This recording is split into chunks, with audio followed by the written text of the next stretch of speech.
Merci d'être avec nous pour démarrer votre semaine. Nous sommes en direct depuis Tel Aviv pour 2 heures d'actualité. On démarre cette édition par les grands titres à la une de la presse arabe et israélienne.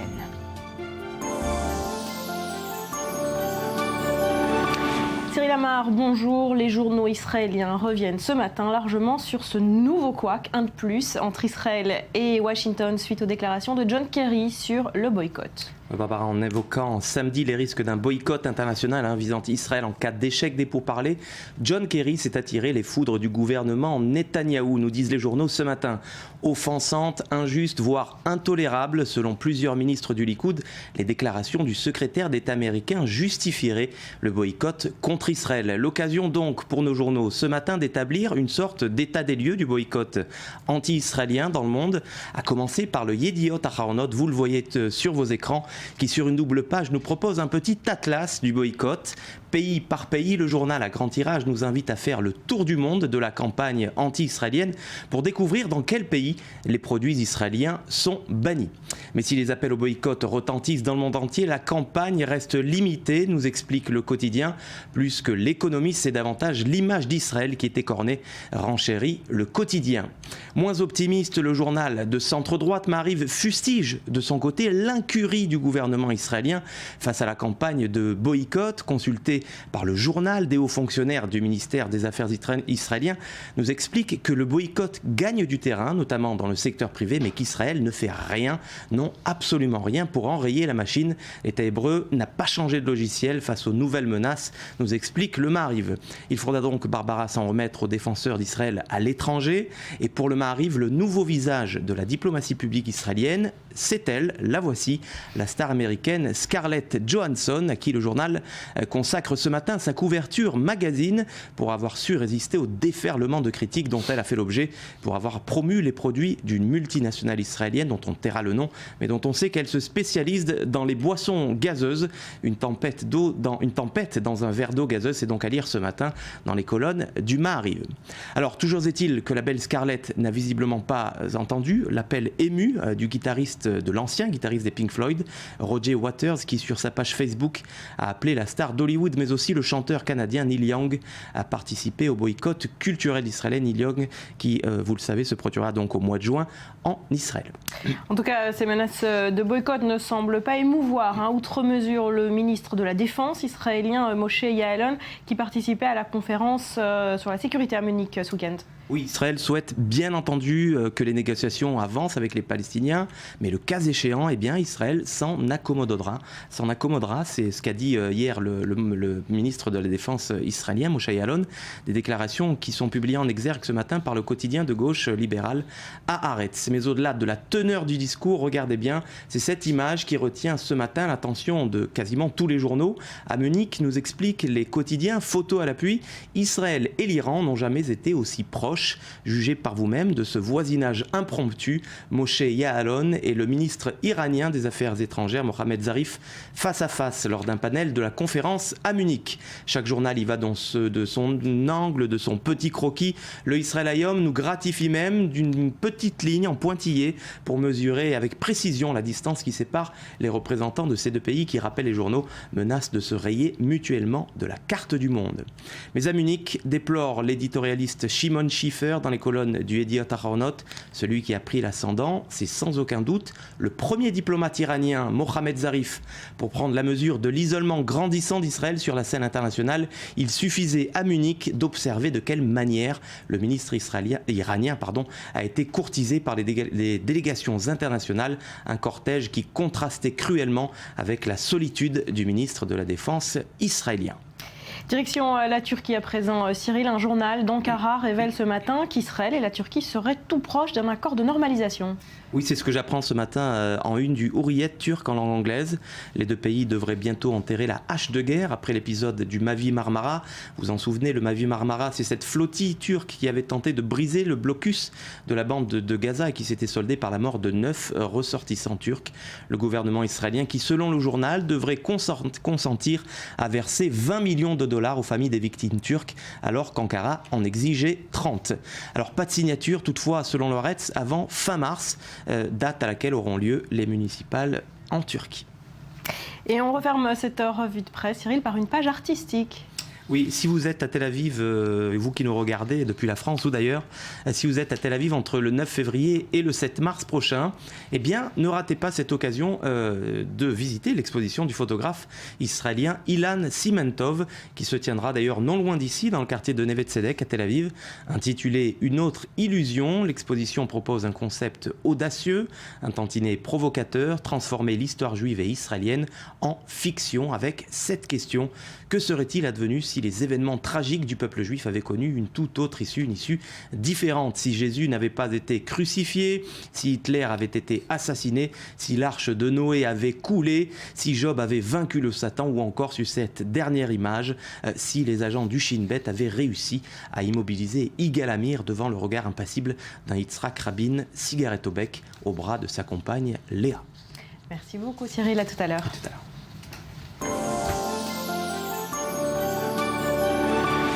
Et c'est donc le grand titre de ce lundi. La pression américaine sur Israël est montée d'un cran ce week-end. John Kerry en personne a dégainé la menace du boycott et le gouvernement israélien a vivement réagi. Bonjour Elie Barnavi. Bonjour. Merci beaucoup d'être avec nous ce matin. Historien, écrivain, je ne vous présente plus, ancien ambassadeur d'Israël en France.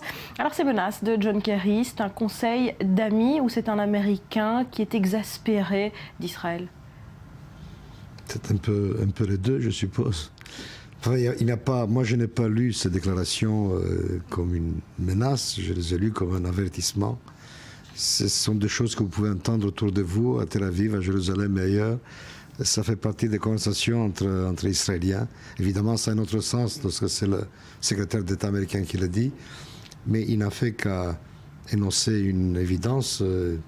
Si la situation continue de cette manière, le boycott, le vrai, nous menace. La situation d'Israël ne sera pas bien reluisante.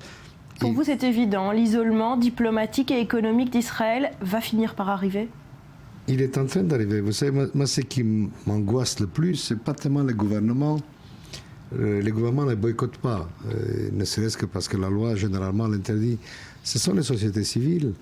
Et on sent sourdre, on sent prendre donc cette espèce de menace depuis longtemps déjà. Ça a commencé là où ça a toujours été. J'en étais témoin moi-même, à la fois en tant qu'étudiant, que professeur et qu'ambassadeur sur les campus.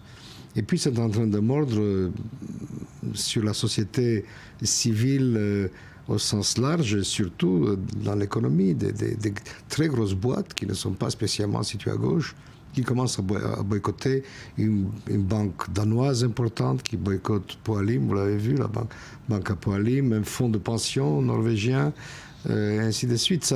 Ça commence, cette affaire de boissons Oxfam. Vous me direz, Oxfam, ça a toujours été une ONG située très à gauche, mais enfin, les ports, les syndicats, ce sont des avertissements, ce sont des lames qui menacent, des vagues qui menacent de transformer une véritable lame de fond.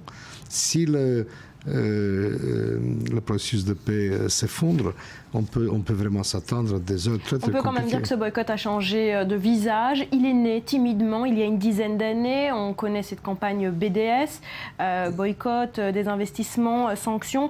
On parle aujourd'hui d'une politique organisée, coordonnée des pays européens?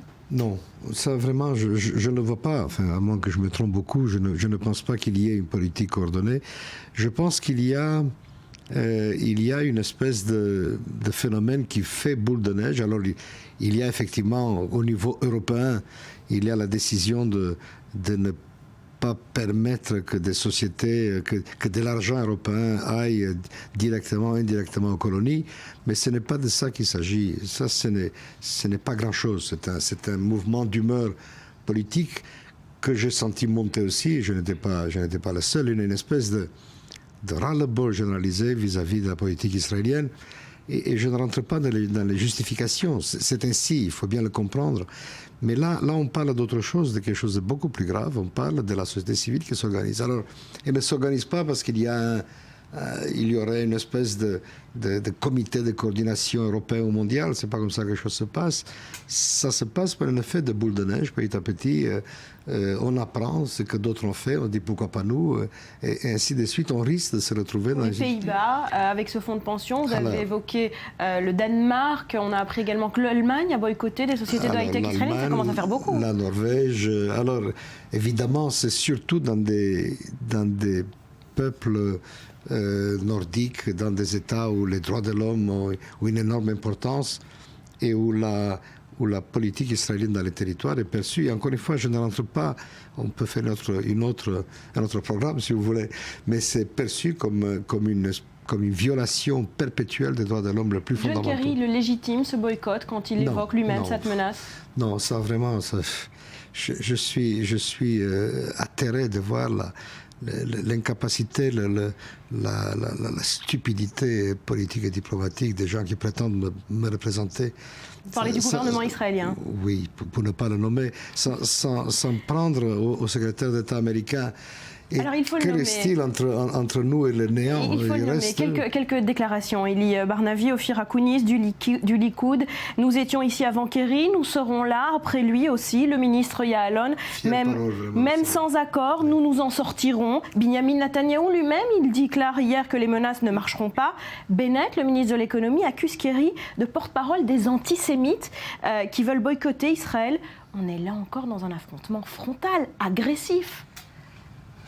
Écoutez, s'il y avait du vrai derrière tout cela, c'est-à-dire si derrière ce rodomontade, il y avait une véritable capacité de nous en sortir tout seuls, je dirais, bon, ce n'est pas très poli, mais ce n'est pas très grave non plus.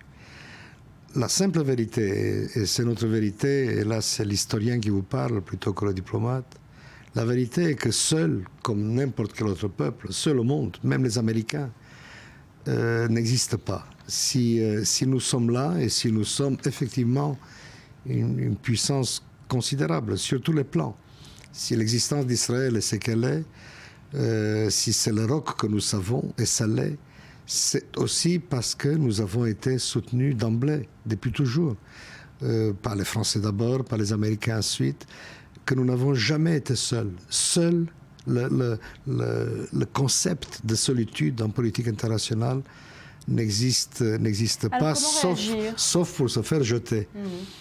Que devrait faire le gouvernement israélien? D'abord, changer de rhétorique. Et comme ça, ce n'est évidemment pas suffisant, changer de politique.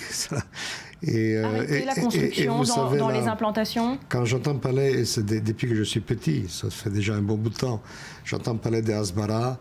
Le gouvernement ne fait pas assez pour expliquer notre position. J'étais aux premières loges de la fameuse Hasbara.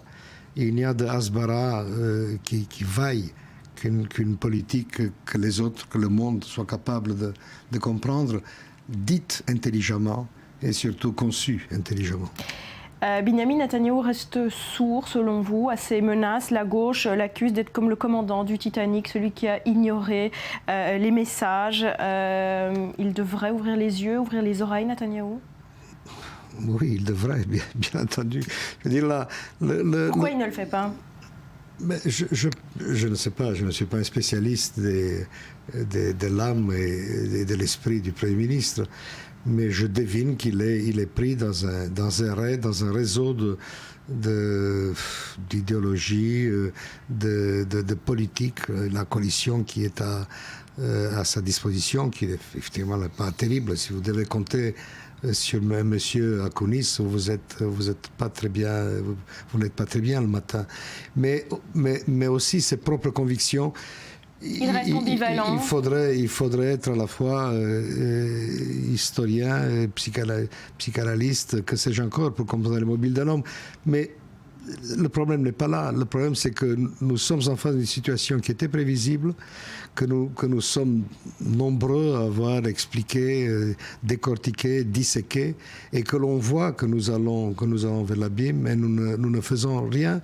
Nous le ferons. Vous savez, je suis plutôt pessimiste à très long terme, Mais je suis optimiste à très court terme, mais je suis plutôt optimiste. À court terme, est-ce que Benjamin Netanyahou acceptera l'accord cadre que les Américains vont proposer bientôt ? Il acceptera l'accord cadre comme Ariel Sharon a accepté en son temps la feuille de route, en y attachant un certain nombre de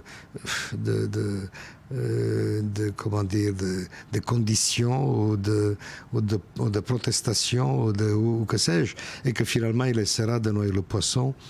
Et la grande crainte est, et là je suis désolé, tout patriote israélien que je sois, intellectuellement je me sens plus proche de M. Kerry que de M. Netanyahou, et en bout de course on aura soit une nouvelle intifada, soit une énorme campagne de boycott international, soit des gros problèmes diplomatiques avec les Palestiniens qui iront à leur intifada diplomatique, comme ils disent, soit tout cela à la fois. Merci beaucoup, Elie Barnavi, d'être passé nous voir ce matin. À suivre, immersion dans un monde peu connu, celui des mariages arrangés dans le monde juif orthodoxe. Une méthode qu'on pourrait croire révolue, pourtant ça marche. Les images après un nouveau journal.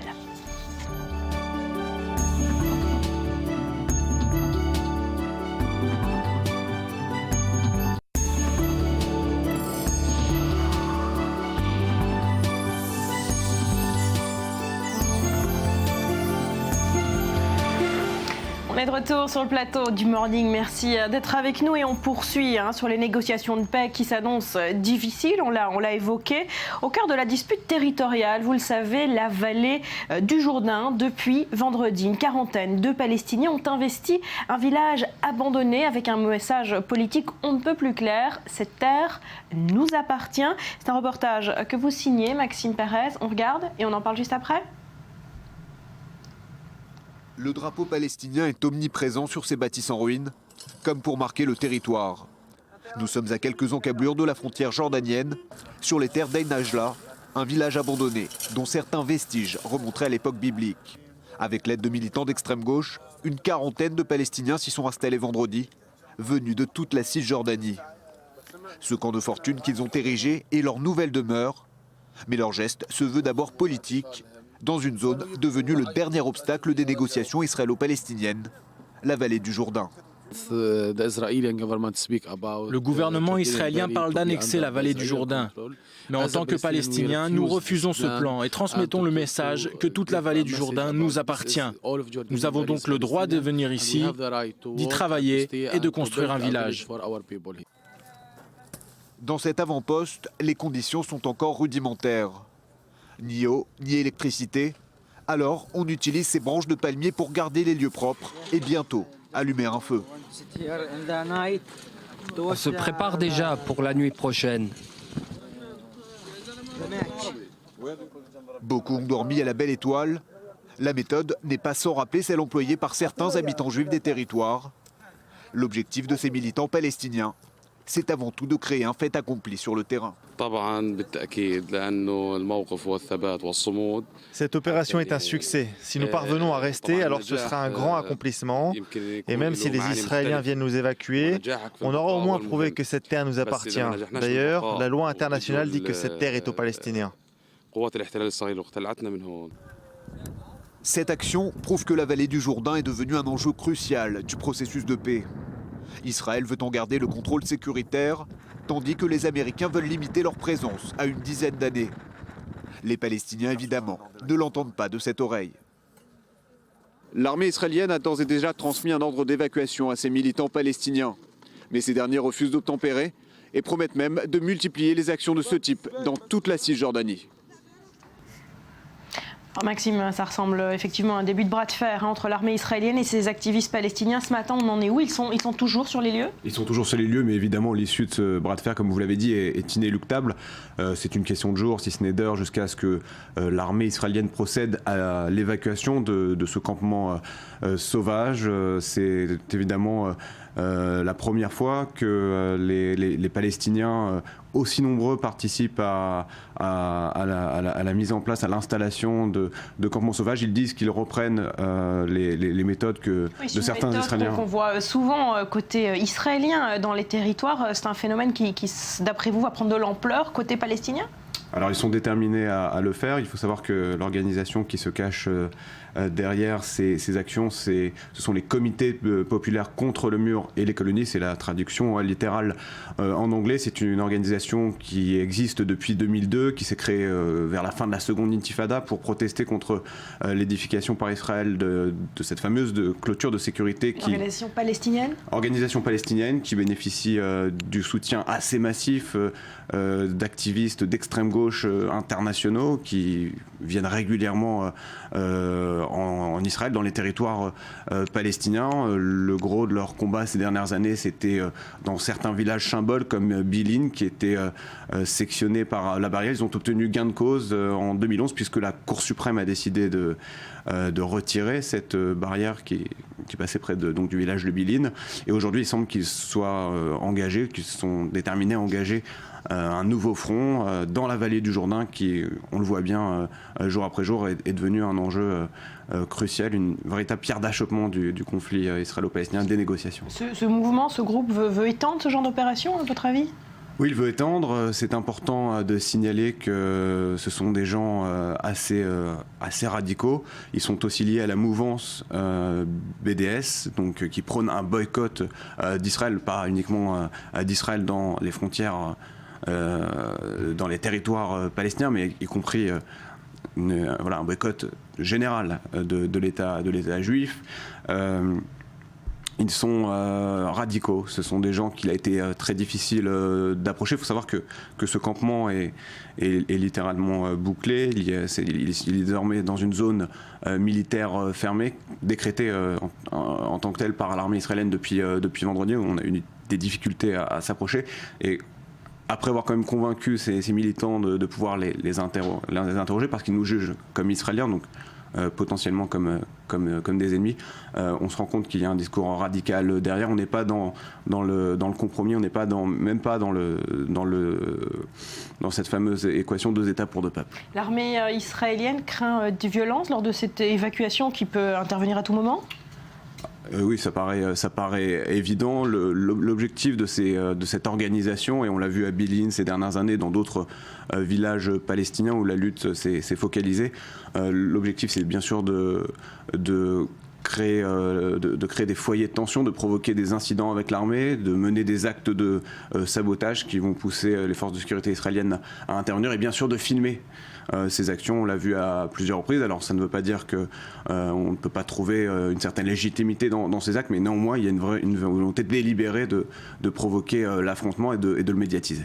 Alors un mot sur la vallée du Jourdain. Est-ce que cette bataille politique autour de cette zone va se transformer en nouvelle guerre d'usure entre Israéliens et Palestiniens ? Mais ça y ressemble quand on voit ce type d'action qui est mené dans le village de En Ajla, vraiment à quelques encablures de la frontière jordanienne. On voit bien que chacun, depuis quelques semaines, essaie de marquer le territoire, que cette question de la vallée du Jourdain, et c'est peut-être une mauvaise nouvelle pour les Israéliens, ne fait pas du tout l'objet d'un consensus, y compris au sein de la classe politique israélienne. On a vu la passe d'armes la semaine dernière entre Naftali Bennett et Benjamin Netanyahou. Les Américains veulent une présence limitée d'Israël sur cette zone. Israël ne veut pas y renoncer. On parle beaucoup des enjeux sécuritaires. Les Israéliens vantent aussi la vallée du Jourdain comme un poumon économique, même si le tissu industriel là-bas mériterait encore d'être davantage développé, mais évidemment c'est un bras de fer qui s'engage entre Israël et les Palestiniens, et par interposition avec les États-Unis également. Et on apprend ce matin que Mahmoud Abbas aurait proposé une autre solution, des forces de l'OTAN qui maintiendraient la sécurité dans la vallée du Jourdain. On n'a donc pas fini d'en parler de cette vallée du Jourdain. C'est d'ailleurs une option qui avait été envisagée il y a quelques années par le général David Petrus, qui était d'ailleurs à Tel Aviv la semaine dernière. Donc évidemment on essaye, on jette toutes sortes de ballons d'essai, mais pour l'instant c'est surtout vers un blocage qu'on se dirige, et on ne sait pas à quel point ça va peser dans ce fameux accord cadre que prépare John Kerry d'ici à quelques semaines. Merci beaucoup Maxime Perez d'être passé nous voir ce matin.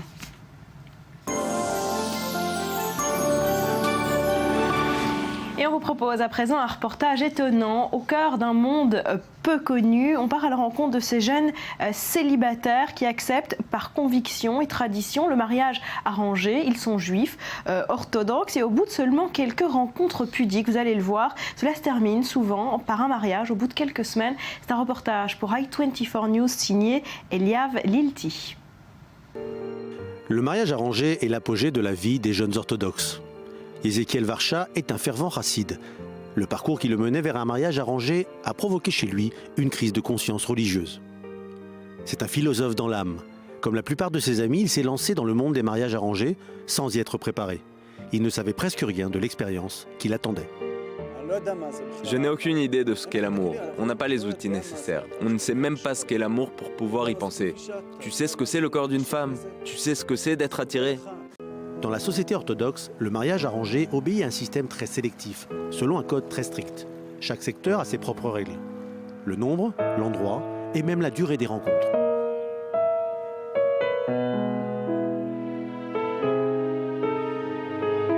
Le but de ces règles si rigoureuses est de s'assurer qu'il s'agit d'un bon couple qui fondera rapidement une famille.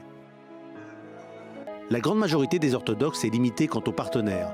Il faut impérativement choisir dans son propre courant. Quand on reçoit une femme, on connaît ses origines, on sait d'où elle vient. Chaque partenaire potentiel a ses valeurs, son mode de vie et ses appartenances religieuses connues à l'avance. Le rendez-vous n'aura lieu que si ces paramètres de base sont approuvés d'avance par la famille ou les rabbins. Il y a des choses qui vous intéressent particulièrement ? Oui, c'est très important que le foyer soit basé sur la Torah, mais aussi sur le travail. Donc il faut qu'il soit diplômé et qu'il travaille. Disons que demain, on décide de se marier. Qu'est-ce que tu penses, par exemple, et par rapport aux enfants, le mode de vie familial? Je pense qu'avant tout, c'est clair que le cadre doit être orthodoxe. L'éducation, c'est depuis le plus jeune âge. Pas de télé, pas de film, pas d'internet. Rien du tout. Y compris tous les petits détails, la musique. Y compris tout. Qu'est-ce qui est important chez le mari?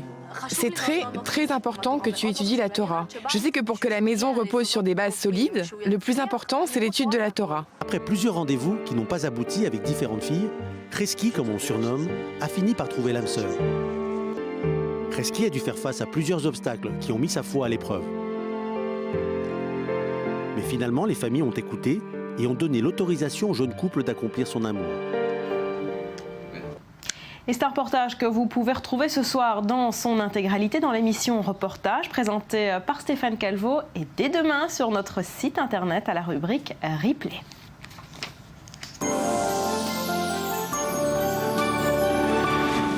121 morts en 48 heures. L'armée syrienne pilonne sans relâche la région d'Alep. Des raids de l'armée de l'air menés à l'aide de barils d'explosifs. Et parmi les victimes, au moins 13 enfants. Une offensive des plus sanglantes depuis le début du conflit, alors que, vous le savez, les pourparlers de paix se sont soldés par un échec vendredi. Voilà, et les images sont effectivement édifiantes. On en parle avec vous, Jacques Neria. Bonjour, consultant i24 News, ancien officier des renseignements israéliens. Alors d'abord un mot sur la méthode des raids aériens à coups de barils d'explosifs sur une population civile. Bachar al-Assad peut être poursuivi en justice pour ça.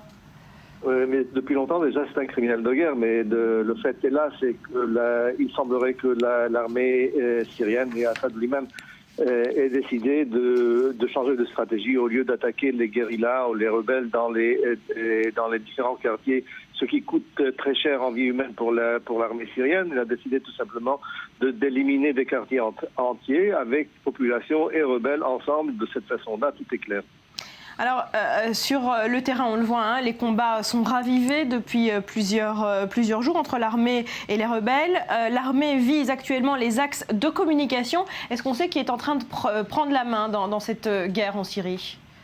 Écoutez, il semblerait que ces derniers temps, l'armée syrienne soit dans une position offensive, donc ils sont en train de gagner du terrain.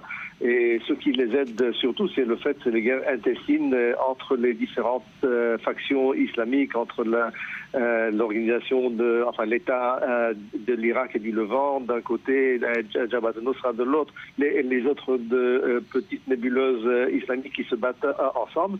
De ce fait-là, l'armée syrienne semble exploiter cette occasion qui est devant elle et tout simplement avancer sur le terrain. Jacques, est-ce que cette offensive sanglante est voulue à ce moment précis où il y a 2 jours, les négociations de paix ou leurs tentatives en tout cas se sont soldées par un échec? Écoutez, les barils, ça a commencé il y a déjà quelques mois. C'est pour l'instant, ça a été tout simplement, au début c'était pointu, c'était viser des immeubles, des cibles très pointues. Aujourd'hui, ce qui change, c'est tout simplement la dévastation, je dirais régionale. Ce sont des voisinages entiers, ce sont des quartiers entiers. L'armée syrienne, tout simplement, a décidé d'opter d'une tactique, je dirais, de terre brûlée et de ne laisser aux rebelles aucune occasion de riposte. La communauté internationale, Jacques, va rester muette face à ces crimes sanglants? Écoutez, le choix est entre deux mauvais choix. D'un côté, je dirais, les horreurs des islamistes sont très vivantes devant nous. De l'autre côté, c'est les horreurs perpétrées par le régime Assad. Entre ces deux Satans, je dirais, il n'y a pas de quoi choisir. Punir l'un comme punir l'autre, tout simplement, il faut attendre que les choses se calment. Et malheureusement, c'est tant que la Russie et la Chine appuient d'une façon totale avec l'Iran, Hezbollah, la Syrie, rien ne va changer. Merci beaucoup Jacques Neria d'avoir été avec nous ce matin. À suivre dans le Morning, 3 ans après la révolution des tentes, vous vous en souvenez, c'était la plus vaste contestation sociale qu'Israël ait connue. Eh bien, les classes moyennes peinent toujours à boucler leur fin de mois. On tente de comprendre pourquoi après un nouveau journal. Restez avec nous.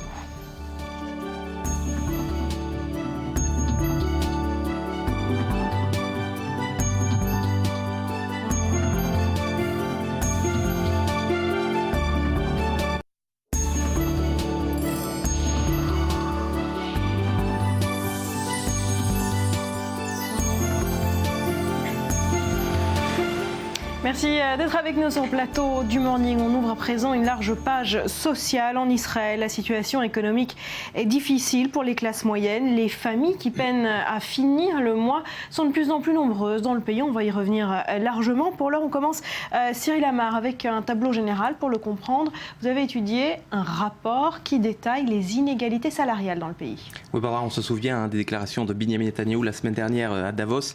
Un Netanyahou qui a vanté les mérites de la nation start-up, de l'innovation israélienne, des sociétés israéliennes cotées au Nasdaq, et c'est incontestable. L'économie israélienne est sans doute pétillante. Ces indicateurs macroéconomiques et macroéconomiques sont globalement excellents, comme notamment le taux de chômage, un taux de chômage relativement faible. Mais voilà, Barbara, derrière les paillettes, eh bien, il y a un tout autre Israël, un quart-monde israélien, si l'on peut dire, qui lui, n'est pas invité à la fête. C'est ce que révèle un rapport du centre Adva. C'est un observatoire sur l'égalité et la justice sociale en Israël. Et comme chaque année, le centre Adva établit une sorte d'état des lieux social en Israël, une étude qui classe Israël, vous allez le voir, parmi les pays occidentaux où les inégalités sociales sont les plus élevées. Alors comment peut-on l'affirmer? Eh bien tout simplement grâce à ce coefficient, il s'appelle le coefficient Gini, c'est un coefficient utilisé par l'OCDE. Eh bien ce coefficient mesure l'inégalité des revenus. C'est un nombre qui varie de 0 à 1 comme vous le voyez, où 0 signifie l'égalité parfaite, 1 signifie l'égalité totale, et vous le voyez sur ce tableau, Israël se dispute la première place avec les États-Unis, avec un coefficient de 0,376, 0,380 pour les États-Unis, et la moyenne, vous la voyez, celle de l'OCDE est à 0,316. Alors le rapport, il fait apparaître des écarts de revenus énormes, vous allez le voir, entre les grands patrons et la grande majorité des employés israéliens. Selon les données du Centre Adva, le coût salarial moyen des chefs d'entreprise, des sociétés qui sont cotées à la bourse de Tel Aviv sous l'indice TA 100, tenez-vous bien, eh bien, ils sont 42 fois plus élevés que le salaire moyen en Israël, le salaire moyen qui est de 9 080 shekels, soit environ 2 000 euros. Regardez ces chiffres, 376 600 shekels, ce qui équivaut à peu près à 75 000 euros mensuels pour le PDG d'une grande entreprise, et 285 100 shekels, soit environ 57 000 euros pour un cadre supérieur d'une grande entreprise. La différence est énorme, 42 fois plus qu'un salaire moyen en Israël. Donc le fossé qui se creuse entre les très hauts salaires et puis ceux des classes les plus défavorisées. Alors Cyril, les inégalités salariales, elles se jouent également en Israël sur le terrain des origines, sur le terrain de la religion et des genres également. Exactement. En Israël, Barbara, si vous êtes une femme, si vous êtes un juif séfarade ou si vous êtes un arabe israélien, eh bien la situation est plus difficile. Vous allez le voir, ces 3 catégories de population sont victimes d'une discrimination très claire sur leurs revenus. Ainsi, en 2012, le salaire moyen des femmes ne représentait, Barbara, que 66% du salaire moyen des hommes. Alors, on le sait, hein, les femmes souvent optent pour un temps partiel et l'écart se réduit hein, quand on réajuste les données au salaire horaire. On obtient un chiffre de 16,3%, mais c'est une différence quand même notable entre le salaire des deux sexes. Alors, disparité également, vous allez le voir, entre juifs ashkénazes et séfarades. Juifs ashkénazes, ce sont ces Israéliens qui sont nés d'un père européen ou américain. Les Israéliens qui habitent en ville, hein, l'étude porte sur des Israéliens qui habitent en ville.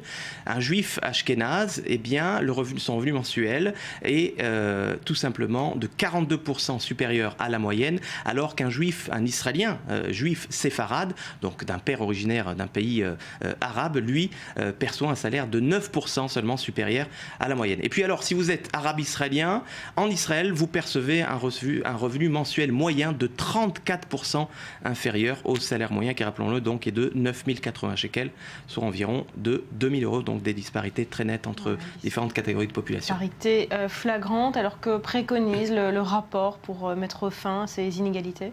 Alors évidemment, comme souvent, la clé de la réussite sociale, c'est souvent les études. Donc le rapport préconise l'égalité des chances devant la réussite scolaire, la réussite ou l'accès aux études supérieures en Israël, évidemment, mais également beaucoup plus de dépenses sociales. Israël est très avare dans ses dépenses sociales.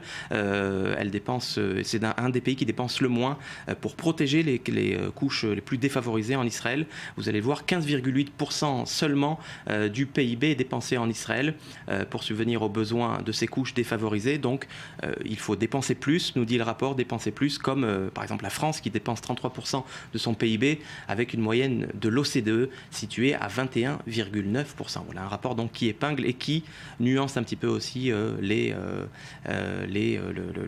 la nation start-up qui est souvent dépeinte comme une réussite sociale et à juste titre, il faut le rappeler. C'est un autre tableau d'Israël. Merci beaucoup Cyril. Sur notre plateau, Avirama Golan, bonjour, merci d'être avec nous, journaliste israélienne au quotidien à Haaretz. Alors un mot sur ce qu'on vient d'entendre. Pour vous, comment vous les expliquez, ces inégalités salariales ? Est-ce que le problème, c'est l'éducation ? Il y a d'autres fléaux ? Pas du tout, c'est pas ça. On parle beaucoup de l'éducation, mais c'est pas vraiment ça. C'est la politique d'Israël, hein. C'est la politique néolibérale qui est toujours là à partir de la fin des années 70. Mais c'est aggravé vraiment brutalement dans les dernières années par tous les gouvernements de Netanyahou. C'est la politique d'Israël qui affaiblit pas seulement les couches sociales qui sont vraiment faibles, pas seulement les pauvres qui sont plus pauvres maintenant, mais ce qui me gêne vraiment, ce qu'on voit très très dramatiquement de ce rapport, c'est l'affaiblissement de la classe moyenne israélienne. Et ça, elle est en train de disparaître, cette classe moyenne. Il y a une population très riche ou très pauvre en Israël. Voilà. Et ça, c'est vraiment c'est dramatique parce qu'on voit que non seulement qu'il y a une différence énorme, un décalage énorme entre riches et pauvres en Israël, mais aussi il y a la classe politique qui risque de s'effacer vraiment, d'écraser par rapport aux autres classes politiques dans le monde. Mais est-ce qu'Israël avait le choix de faire autrement pour garder une croissance au beau fixe, pour maintenir une politique économique qui fonctionne? Mais vous avez entendu ce qu'a dit Cyril. Si on parle de l'État-providence, et l'État-providence est écrasé, on voit que par exemple, la classe moyenne en Israël, non seulement qu'elle est très très petite, ça veut dire elle compte, elle ne fait pas plus de 27% de la population, tant que par exemple au Danemark, elle fait plus de 60% de la population. C'est vraiment, à mon avis, c'est énorme, hein. Pas seulement qu'elle est petite, mais elle est plus faible. Cyril vient de le dire, elle est plus faible que les classes moyennes en Europe. C'est-à-dire elle est plus pauvre, elle est moins protégée, elle gagne moins et elle paie trop cher pour tous les services qui étaient vraiment les services de l'État. Alors c'est là le choix d'Israël. Le choix d'Israël, comme le dit Cyril, elle est très avare. Elle n'est pas seulement avare, mais c'est un principe politique. Un meilleur accès à la santé, à l'éducation, à tous les soins sociaux. Le kindergarten, vous le connaissez très bien, cette réalité. Le kindergarten, le médecin, les médicaments, le logement. On n'a rien dit du logement. Moi, par contre, par rapport aux Ashkénazes et Séfarades, là, il y a une certaine amélioration. Et si on parle d'Ashkénazes et Séfarades, mes enfants, sont-ils quoi? Ashkénazes ou Séfarades, je ne sais plus. Parce eux, ce sont la troisième génération. Alors là, les différences seront plus petites. Par exemple, un nouvel immigrant de France serait considéré comme un juif ashkénaze en Israël, puisqu'il est issu il vient de France, son père ou sa mère est né en Europe majoritairement, alors qu'on sait très bien que la majorité des juifs de France sont plutôt des séfarades. Voilà. Alors là, vraiment, les différences ne sont pas si dramatiques. Mais ce qui risque vraiment la stabilité de la démocratie israélienne, c'est l'écrasement de la classe moyenne. On va continuer d'en parler, de cette disparition de la classe moyenne dans un instant. Avant ça, un rappel des faits. On s'en souvient, il y a 3 ans, Israël lançait sa révolte des tentes, plus vaste contestation sociale que le pays ait jamais connue. Alors 3 ans plus tard, où en est cette population? Élément de réponse signé Maël Benoliel. C'était à l'été 2011. Des centaines de milliers d'Israéliens ont pris leur quartier dans les rues de Tel Aviv et Jérusalem pour protester contre le prix du logement en Israël.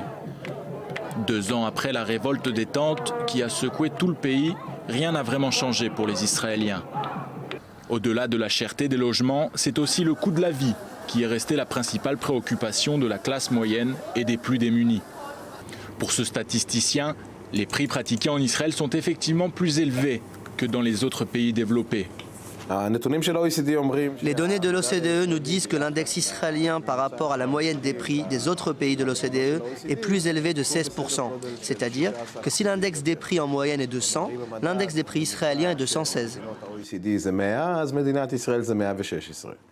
Une analyse que rejoint cette journaliste économique. Elle en désigne la cause. Les prix en Israël sont élevés, point à la ligne. Si on se compare avec les États-Unis ou les pays d'Europe, le consommateur israélien paye 2 fois, voire 3 fois plus cher pour tout type de produits, même pour ceux qui sont produits en Israël même. Ce qui s'est passé il y a 10-15 ans, alors qu'Israël avait des prix corrects, les grandes entreprises ont commencé à racheter des petites et moyennes entreprises, tandis que l'État fermait les yeux. De cette façon, ces entreprises ont continué de grandir, ce qui a créé un marché non concurrentiel. Ce constat est aussi partagé par le fondateur d'une association de consommateurs.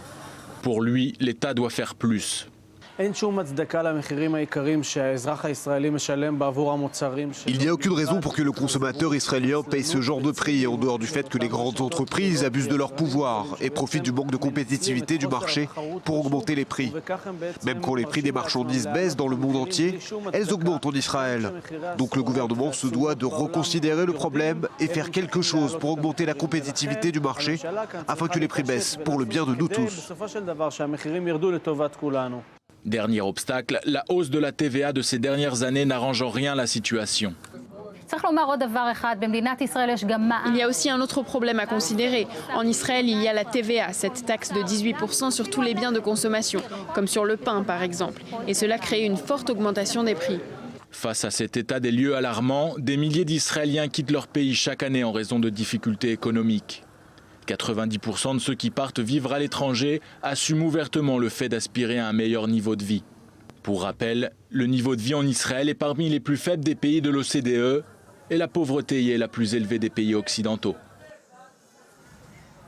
Alors, à 3 ans après cette révolte des tentes, on l'a vu dans le reportage, la situation des classes moyennes n'a pas franchement changé. Pourquoi ?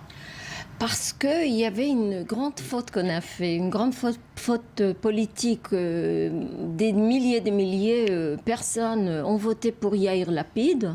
Finalement, on voit maintenant que Yair Lapid, le ministre de la Finance, qui a bâti sa campagne avec des promesses pour la classe moyenne. Qu'il ne représente absolument pas la classe moyenne en Israël, parce que là, on voit maintenant que c'est quoi la classe moyenne en Israël? C'est plutôt la classe des ouvriers, la classe des gens qui ne sont pas vraiment, qui n'ont pas une assurance sociale assez importante.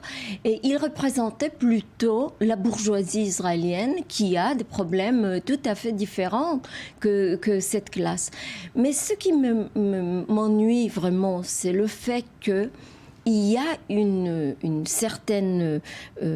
moi, je crains pour la société israélienne, parce que on connaît bien l'histoire et on sait très très bien que quand on a une classe moyenne qui est aussi faible, c'est aussi l'affaiblissement, c'est aussi l'affaiblissement de la démocratie.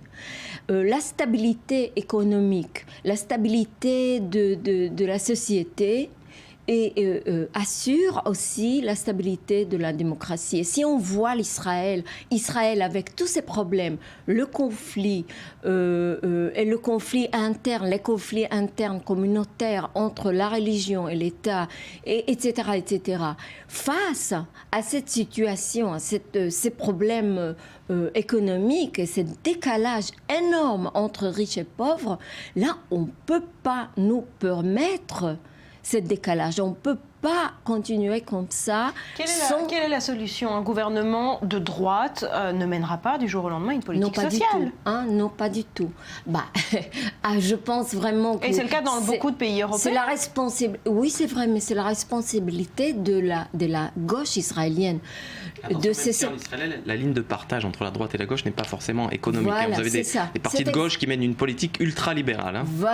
Voilà, alors c'est ça le problème. Les partis de gauche en Israël, et c'est ça, je sais qu'on ne le comprend pas très bien en Europe. Quand on dit la gauche en Israël, on ne parle pas de l'économie, d'une économie qui est différente de celle de la droite, mais plutôt de cet groupe au sein de la société israélienne qui est pour la paix, mais au niveau social et même au niveau, si vous voulez, ethnique ou ou culturel, si vous voulez, ou civilisation, c'est plutôt les couches plus privilégiées, les couches plus à l'aise, qui veulent... vous regardez ce qui se passe maintenant avec les hommes, les femmes d'affaires qui poussent Netanyahou à un accord de paix. C'est pas la gauche. Là, ça n'a rien à faire avec la gauche. Mais si quand on parle de la gauche en Israël, on parle plutôt de profondeur de la paix. Mais c'est la responsabilité d'une vraie gauche sociale d'offrir une autre politique. Merci beaucoup, Avira Magolan. On se retrouve après un nouveau journal.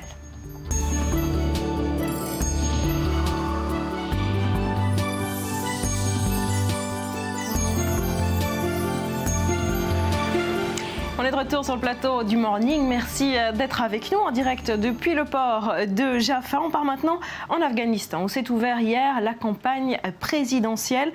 Les prétendants à la succession du président Karzai ont donc tenu hier à Kaboul leur premier grand meeting politique. Betsabé Salem. Tout à fait. Barbara, bonjour. Alors le premier tour de la présidentielle aura lieu le 5 avril. L'objet du scrutin est bien remplacer le président Karzai qui, selon la Constitution, ne peut pas briguer un troisième mandat. Alors au-delà des enjeux de cette campagne, c'est la tension qui l'entoure sur laquelle il faut insister. Une campagne sous haute sécurité et pour cause. Elle a déjà été endeuillée par 3 meurtres. On regarde. Dimanche, Kaboul se réveillait en découvrant des affiches électorales placardées aux 4 coins de la ville. Les 11 candidats en lice ont tenu des meetings tout au long de la journée pour briguer la succession du président Karzai, seul homme à avoir dirigé le pays depuis la chute du régime des talibans en 2001. À l'extérieur des salles, un service de sécurité digne d'une base militaire, policiers armés de fusils d'assaut, fouilles systématiques, portiques de sécurité. Les participants au meeting ont même été priés de se débarrasser des faits personnels jugés suspects, comme les briquets. Car la campagne présidentielle a déjà été endeuillée avant même d'être entamée. Après l'assassinat à la mi-septembre du chef de la commission électorale indépendante pour la province de Kunduz par les rebelles talibans, ce samedi, 2 membres de l'équipe d'Abdullah Abdullah ont été tués à Herat, dans l'ouest du pays. Une agression en pleine rue. Des meurtres qui font ressurgir le spectre de la précédente élection présidentielle en 2009. Un scrutin marqué par des fraudes et des violences. Alors cette attaque de samedi n'a pas été revendiquée, mais tous les regards se tournent bien sûr vers les talibans qui mènent depuis 10 ans une insurrection sanglante en Afghanistan depuis qu'ils ont été évincés du pouvoir. Alors bien sûr, cette attaque a été fermement condamnée par l'ONU en Afghanistan. Le chef de la mission sur place a déploré, je cite, toute tentative visant à saboter le processus électoral. Alors Betsabé, 11 candidats en lice, est-ce qu'on connaît leur programme ? Alors, vous avez tout d'abord l'ancien ministre des Finances, Ashraf Ghani. C'est un intellectuel pro-occidental qui a pas mal misé sur la bonne humeur hier avec spectacle de danse, concert de percussion pour quelques milliers de personnes qui étaient venues l'écouter. Le candidat a réuni ses partisans dans une immense salle de réception pleine de dorures habituellement réservée au mariage. Le candidat Ghani qui a axé son programme sur les jeunes, les droits des femmes et la lutte contre la corruption. L'un des slogans du candidat, c'est « Le changement, c'est nous ». On écoute ? Allez, on y va. Certaines personnes, surtout des étrangers qui ne comprennent pas les Afghans, pensent que l'Afghanistan est en crise et ne peut en sortir. Notre réponse est claire. Cette terre nous appartient et nous la défendrons pour toujours.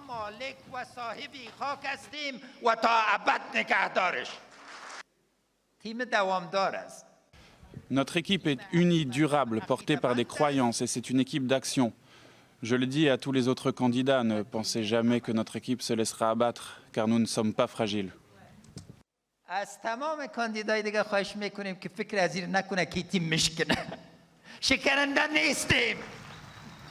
Des promesses donc de réforme pour Ghani qui a déclaré en août que le monde ne devait pas avoir peur de l'Afghanistan. Face à lui, on trouve qui ? Alors face à lui, presque face à lui pour le coup, à quelques centaines de mètres de là et quasiment au même moment, vous aviez son rival, Abdullah Abdullah, qui organisait lui aussi un rassemblement dans une salle de fête pleine à craquer. Notez qu'Abdullah était arrivé en 2e position en 2009, mais s'était retiré du second tour. Il dénonçait des fraudes massives. Alors du coup, Karzai avait été réélu de facto. Alors son discours à lui a été axé sur la nécessité d'un accord bilatéral de sécurité avec les États-Unis, un traité qui ouvrirait la voie au maintien d'un contingent américain dans le pays après 2014. Allez, on écoute. تعیین سرنوشت هرچی زودتر موافقتنامه امنیتی را هم که باعث تشویش مردم ما گردیده این را هم ما یک امر لازمی می‌دانیم به جمله بسیار ساده افغانستان در جایی است که به همکاری‌های بین‌المللی و دوامش ضرورت دارد و امروز دوام همکاری‌های Alors Abdullah qui insiste donc sur ce traité, il veut une coopération avec Washington, un traité qui est important pour l'armée, pour la sécurité. Alors monsieur Abdullah a également adressé ses condoléances aux familles des 2 membres de son équipe qui ont été abattus à Herat. Son porte-parole a d'ailleurs blâmé les forces de sécurité, elles seraient selon lui incapables d'assurer la sécurité de la campagne.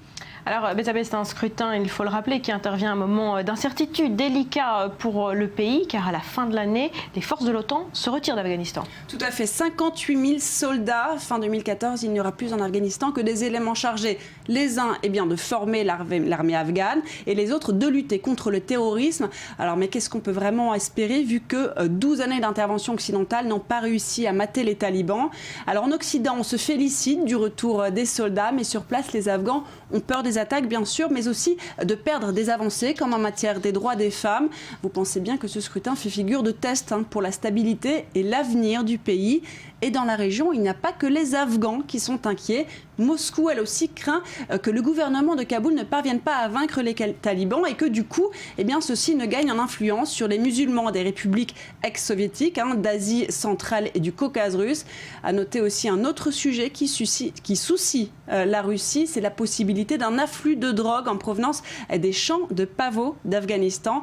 Mais bien sûr, c'est surtout sur place qu'on crée une flambée de violence à laquelle il n'est pas certain que l'armée afghane puisse faire face. Encore il y a 15 jours, une vingtaine de morts à Kaboul dans un restaurant. Alors les talibans, il faut le rappeler, sont également une menace pour les interprètes qui ont aidé l'OTAN tout au long de ces années. Oui, tout à fait, ça on l'a oublié. Oui, maintenant que l'OTAN se retire, les interprètes sont menacés de mort en travaillant pour l'ISAF, qui est donc la Force internationale d'assistance et de sécurité. Ils ont collaboré, ils ont aidé les Américains et leurs alliés, et bien ils se retrouvent maintenant la cible privilégiée des talibans parce qu'ils sont des traîtres. Alors même s'ils étaient très discrets, même s'ils changeaient leurs habits occidentaux quand ils rentraient chez eux après leur travail, ils étaient exposés lors des conférences de presse et autres déplacements, donc ils sont maintenant repérables. Mais le hic, c'est que ces pays qu'ils ont aidés sur place en Afghanistan ne semblent pas très enclins à les accueillir. Prenez la France, par exemple, selon le quotidien Le Monde, sur les 200 dossiers déposés, seuls 67 avaient été approuvés. On explique que les dossiers sont examinés à la loupe et qu'un simple passage dans une madrasa, donc une école coranique, entraîne un refus du dossier. Et oui, on a peur des attentats en Europe aussi. Et du coup, ces interprètes craignent pour leur vie. Et le pire, c'est que même ceux qui ont réussi à s'expatrier ont peur puisque ce sont leurs familles désormais qui sont restées en Afghanistan qui sont menacées. Merci beaucoup, Betsabé. Le lundi 3 février, voici les grands titres de l'actualité ce matin. John Kerry a rencontré hier la ministre israélienne en charge des négociations Tzipi Livni à Munich. C'était lors de la conférence annuelle sur la sécurité. Les Américains tentent de finaliser l'accord qui servira de cadre aux négociations de paix, un document qui devrait être présenté aux deux parties dans les jours qui viennent. Et le secrétaire d'État américain a surtout fait parler de lui à Munich pour sa rencontre hier avec son homologue iranien Mohamed Zarif. Un entretien rare puisque les deux pays n'ont plus de relations diplomatiques formelles depuis 1980. Une rencontre qui vise à préparer les négociations nucléaires qui doivent reprendre dans 2 semaines à Vienne en vue d'un accord définitif. 121 morts en 48 heures. L'armée syrienne pilonne sans relâche la région d'Alep. Des raids de l'armée de l'air menés à l'aide de barils d'explosifs. Et parmi les victimes, au moins 13 enfants. Une offensive des plus sanglantes depuis le début du conflit, alors que les pourparlers de paix se sont soldés par un échec ce vendredi. En sport, l'info de la matinée, c'est évidemment Seattle qui est entré dans la galaxie des vainqueurs du Super Bowl. Les Seahawks ont littéralement humilié les Broncos de Denver pour remporter la première finale de la Ligue de football américaine de leur histoire.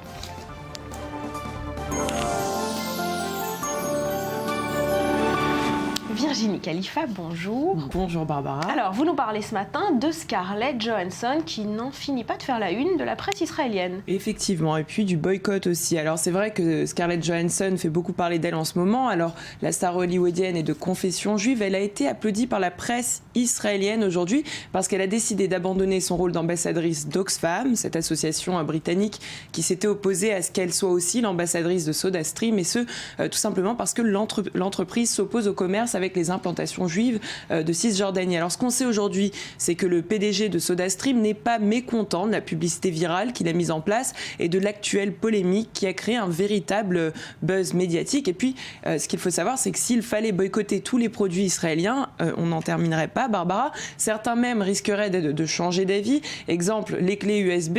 Alors, elles ont été inventées en 1989 par M-System Ltd, qui n'est tout autre qu'un groupe israélien, et plus particulièrement par Dov Moral, Moran, qui est né à Kfar Saba en Israël.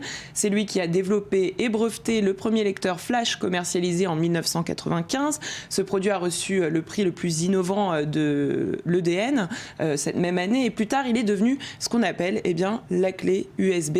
Et ce n'est pas tout. Il y a aussi les tomates cerises, Barbara.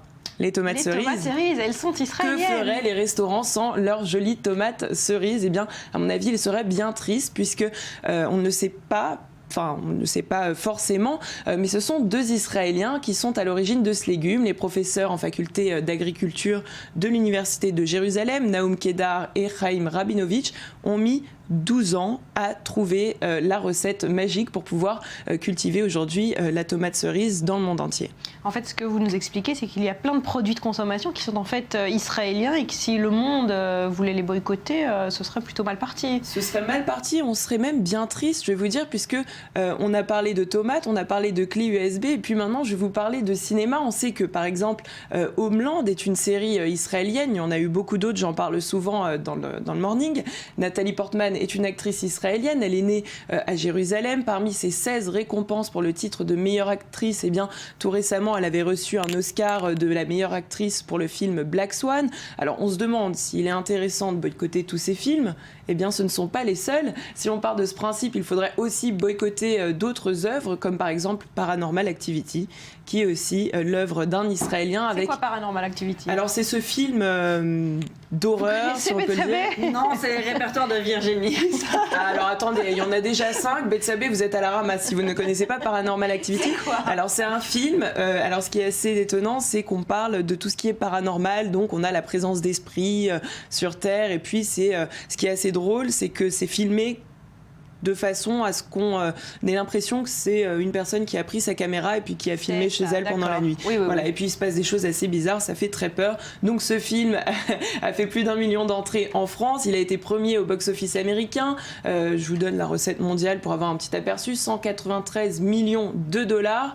Alors ce film où les esprits se manifestent a été réalisé, scénarisé, produit par l'Israélien Oren Peli. Il était programmeur de jeux vidéo à la base et puis il a lancé son premier film en 2009. Le 22 octobre prochain, Betsabé, notez-le, sortira le 5e film de ce même nom.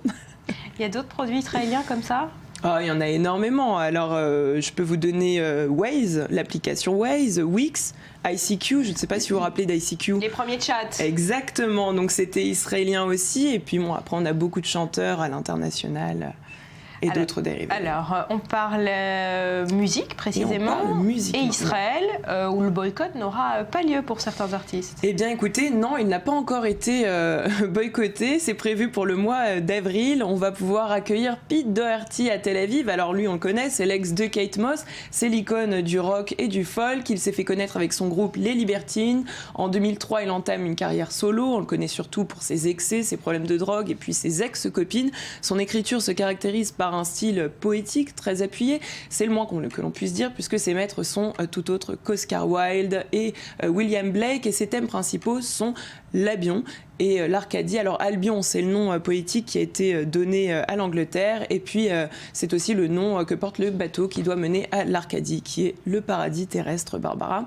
Donc fan du chanteur devenu tout récemment acteur dans le film Confession d'un enfant du siècle, vous pourrez le voir très prochainement à Tel Aviv. Ça se passera au Barbie Club le 30 avril prochain. Vous comptez y aller, voir Pete Doherty ? Oui, j'ai pas envie qu'on dise que je suis à la ramasse dans 6 mois. Vous n'êtes pas ringard, vous aimez Pete Doherty. Moi, franchement, je connais pas trop sa musique. Tout ce que je sais, c'est que c'est l'ex de Kate Moss. Eh ben voilà, c'est déjà pas mal. C'est déjà pas mal. Je vous propose peut-être de l'écouter. Allez, on l'écoute.